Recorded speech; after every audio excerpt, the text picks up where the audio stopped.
There is nothing I can do about that. You're just going to have to sit there and watch it now. The day I come back to YouTube, trust my luck to have a bloody pimple on my face.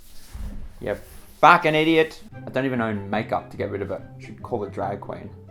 Worst gay ever. So I recently came back from India with work. That was, yeah.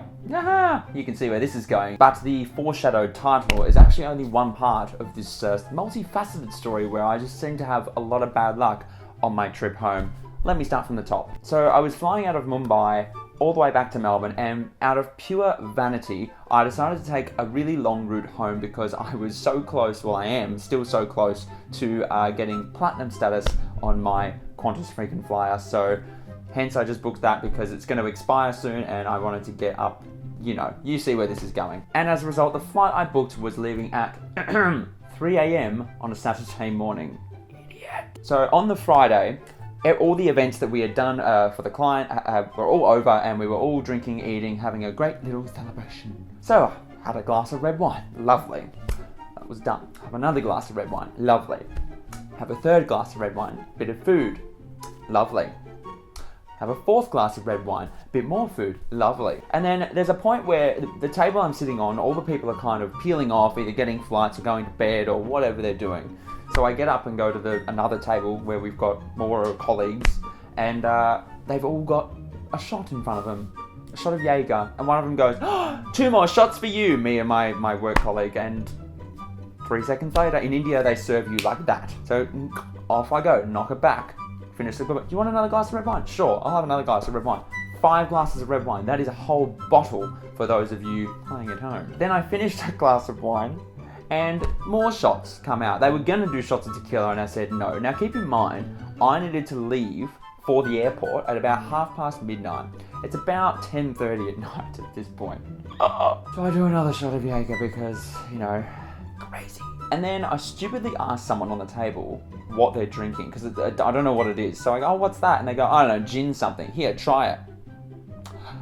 So I did. And then about 11:30 rolls along, and I leave and I go back to my hotel room, and I pack and I shower, on top of the world, happy, woo, dancing to music in my own hotel room. How cool am I?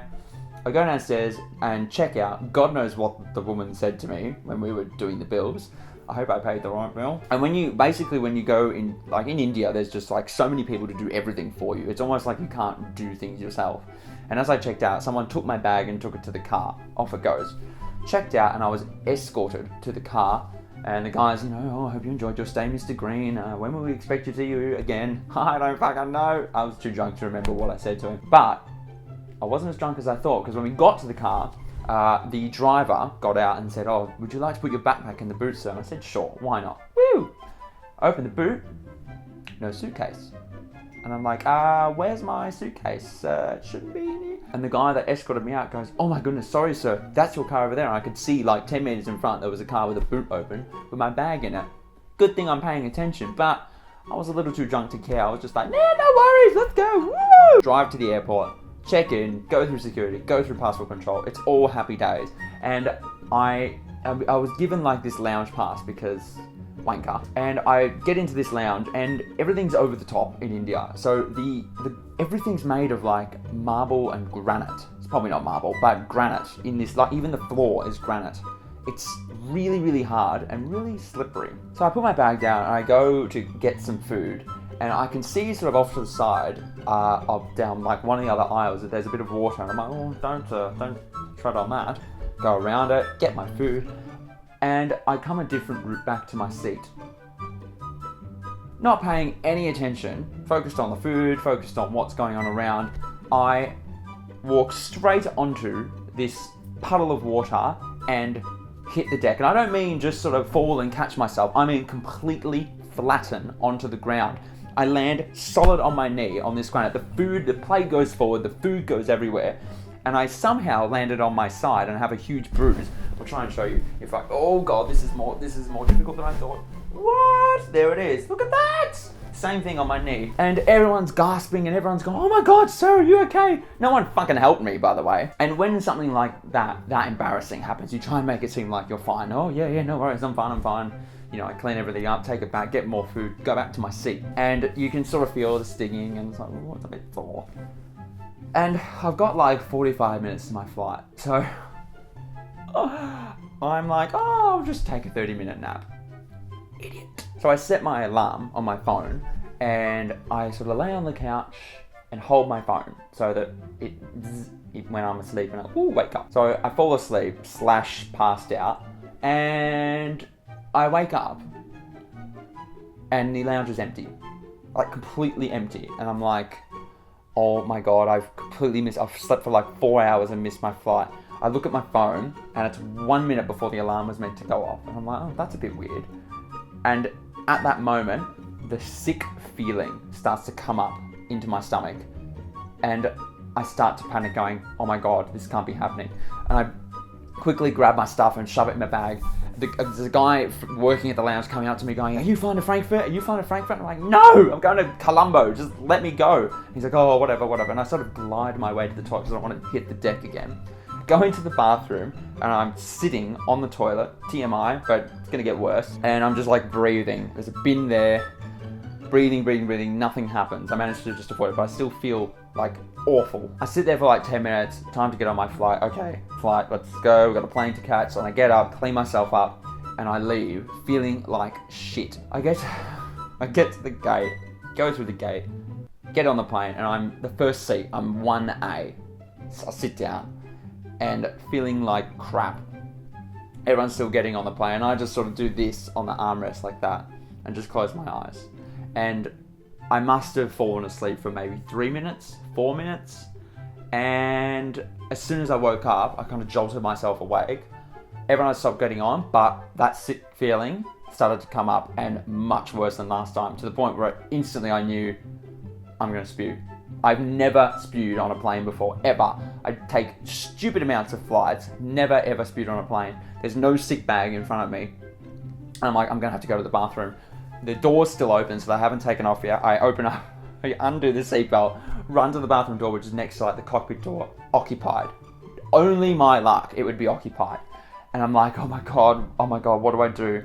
The airline stewardess, she's like, oh yeah, it's occupied, sir. Are you feeling okay? And I just like blase out loud. I'm like, no, I'm not feeling okay. Keep in mind, it's like 2:30 in the morning at this point. And she's like, are you going to be sick?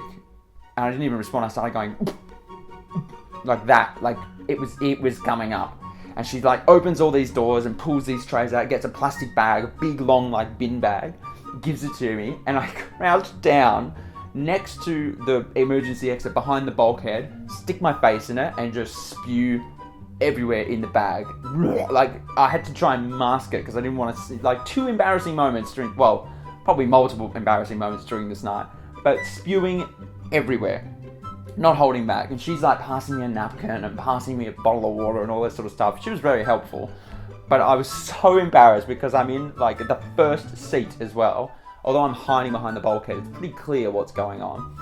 So yeah, I finish what I need to do. I tie the bag up, and as soon as I stand up, the person that's in the toilet opens the door and is like, ooh, la la la, all happy, and I'm just like, fucking arsehole, you don't know what's going on out here. So the stewardess is like, just go in there and put it in the bin. So I go in, put it in the bin. There's no mess on my mouth, funnily enough. And obviously when you spew, you feel instantly better. And so I walk out of the toilet, get in my seat. But the next thing I knew, we were landing in Colombo, basically, which was a 2-hour flight from Mumbai. So I just passed out when I got back into my seat. And that is when my knee, oh my God. So, well, two things. First of all, the hangover had well and truly kicked in at that point. Still felt like shit. Didn't think I was going to throw up, but she had like put a sick bag on me and given me another bottle of water. I didn't eat anything, of course.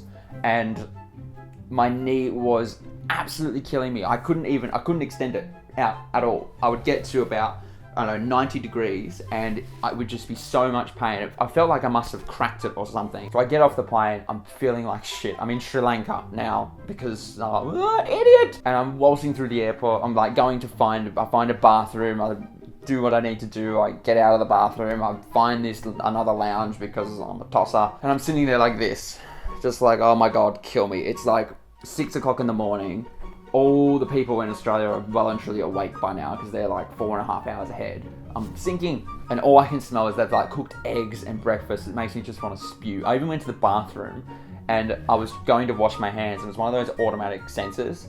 I'm sitting there like putting my hands underneath it, nothing's happening. I'm moving them up and down in front, and the cleaner's like staring at me. He's like, sensor, sir, it's a sensor. And I'm like, I know, it's not working. And he just comes up, puts his hand there, and it works. I'm just like, oh, sorry, yeah, I just wasn't working. And when I looked at him, he was no shit looking at me like this.